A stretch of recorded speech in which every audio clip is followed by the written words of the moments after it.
Okay, so the New York Times is trying to diffuse the uproar created with the hiring of their new writer, Sarah Jeong. Critics are outraged by her history of controversial anti-white tweets. She calls it counter-trolling. They call it racism. So what is it? Let's talk about it. I want to bring in now CNN political commentators Matt Lewis and Simone Sanders. Also with us is Ying Ma, a former deputy director of communications for a pro-Trump super PAC. I'm so glad to have all of you on this evening. So Simone, I just want to read. This is some of Sarah Jeong's tweets that her critics say are offensive, many of them dating back 5 years. In one tweet, she wrote that that couldn't enjoy the show. She couldn't enjoy the show Breaking Bad because the premise is just, and here's what she says, the premise is just white people being miserable and that it must be so boring to be white. She also tweeted, hashtag cancel white people, and oh man, it's kind of sick how much joy I get out of being cruel to old white men, and white people have stopped breeding, you'll all go extinct soon, that was my plan all along. Dumb effing white people marking up the internet with their opinions like dogs, I hate saying that word, I'll just say peeing, on fire hydrants. I don't know why I hate that word. You say these tweets are not racist. No, I don't think Sarah's tweets are racist. Look, first of all, I think that it's important to note that these tweets were dug up by a right-wing, it's not even conservative, it was a right-wingers, people that identify with the white supremacist ideology, and they were taken out of context. Now, that being said, I subscribe to the notion that I don't tweet, write, or email anything that I don't want splashed across the pages of the New York Times. Does it matter who dug them up?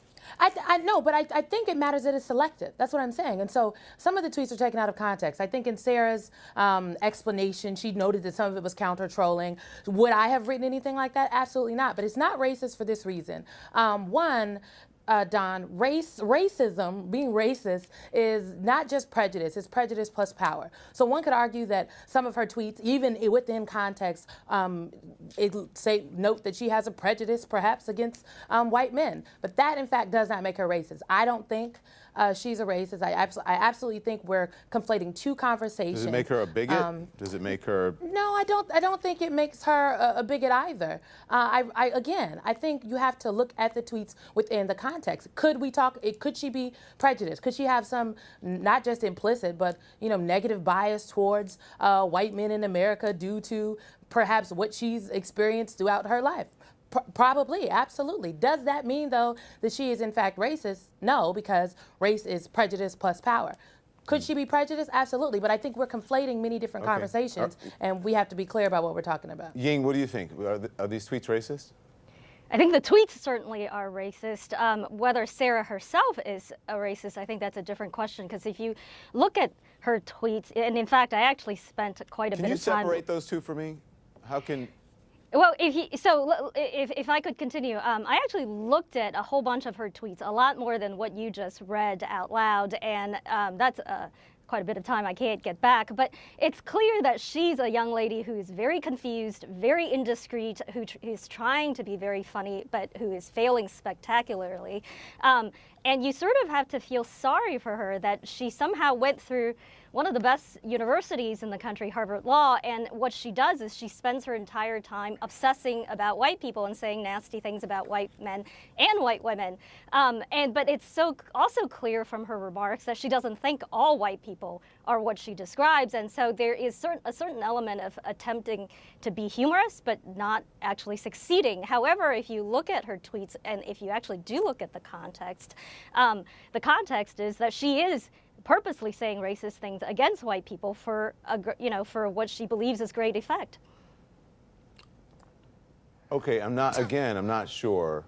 So how do you separate? I mean, what I would say about what Simone just said is that I think there is a great deal that is sad here, and what it reflects is what is really sad about identity politics in America in general. That race is your defining characteristic, and if you are somebody who is not white, you get to say all kinds of vile things about white people, and there's no consequence. And I think what is sad here is that here is a young woman who is obviously very smart enough to get into Harvard, and yet she spends all her time saying all these nasty things about white people, as she knows they're at least racially tinged, if not if not racist. But she goes on doing that because that's how she's been taught. I got to get Matt in. So Matt, listen, She issued an apology, her own apology, about her old tweets alongside a screenshot of just 2 examples of the types of vitriolic messages she receives. One reads, if I saw you, I would sock you in your lesbian face and shut the F up, you dog-eating bleep. She says she was counter-trolling. So what's wrong with punching back? Well, I guess we all get a get out of jail card now, because anything anybody has ever been fired for saying or tweeting could be counter-trolling, if that's an acceptable excuse. Look, I'm not a big fan of this mob mentality where we go after things people tweeted 5 years ago and take them down. Having said that, you and I both know that if Matt Lewis had written or said anything remotely like this about another race or sexual orientation, I certainly wouldn't have a job on Monday. I actually think this is a political story as well as a media story. You know, look, I think white people have historically been privileged, but there are a lot of working class white Americans out there. Maybe you're a Vietnam vet, maybe you're struggling with cancer, maybe you're unemployed, your factory went bankrupt, and you are living in Ohio and you're watching somebody working at the New York Times who went to a great college shame you for being white. We wonder why Donald Trump is able to turn all of these folks against us in the media. Well, guess what? If you're a white Republican living in Ohio or Michigan, and you have the idea that the media doesn't like you, isn't this proof that, in fact, that is the case? That the New York Times is hiring somebody who has tweeted hundreds of tweets, like not just a handful, like this, would get hired at the New York Times of all places. I think it kind of reinforces, sadly, Donald Trump's message. I've got to take a break, but I want to continue this, so we're going to go on. But this is the thing. You don't have to respond by Twitter. It always gets you in trouble because there's no context. If you're going to do something like that, then you write an article where there's context, where you can respond to people, and it's just not sitting out there like that. And I do have to say, Matt, I think it's a very good point.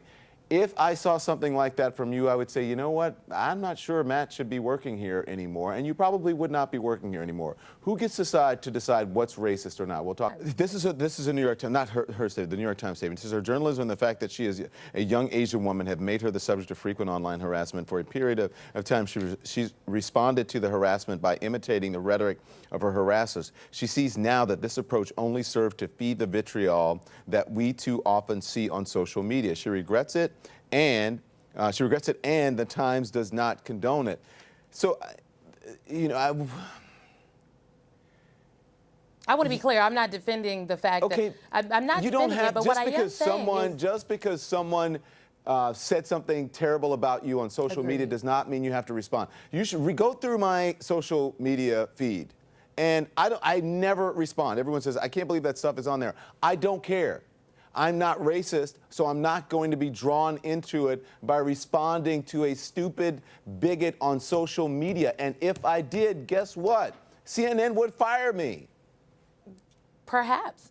I agree with you. I don't respond to the trolls either. But all I'm saying is for instance, the assertion that because Sarah referred to white people in her tweets, she is somehow now against all white people, when we all know that a lot of times I don't think when that's folks, the point. That's not the point that she's against all white people. It sounds like you're making an excuse for someone who actually did something that is bigoted. Don, I'm trying to figure out why you feel that way. I literally said that it is not okay, that I wouldn't have written, that I don't want, that no one should write things that they don't want ending up on the front page of the New York Times or anywhere else. I wrote that it was silly. I said that I wouldn't have said that. The point that she's not bigoted against all white people, that's not the point, But I think it's important, Don, because that's what everybody's saying. Okay. Conservative websites, not even conservative, because I don't want to say that, because I have really great conservative friends, but right-wing websites, right-wing publications, and folks that identify with the white supremacist ideology are currently online spreading this. Okay, I got it's you. Everywhere.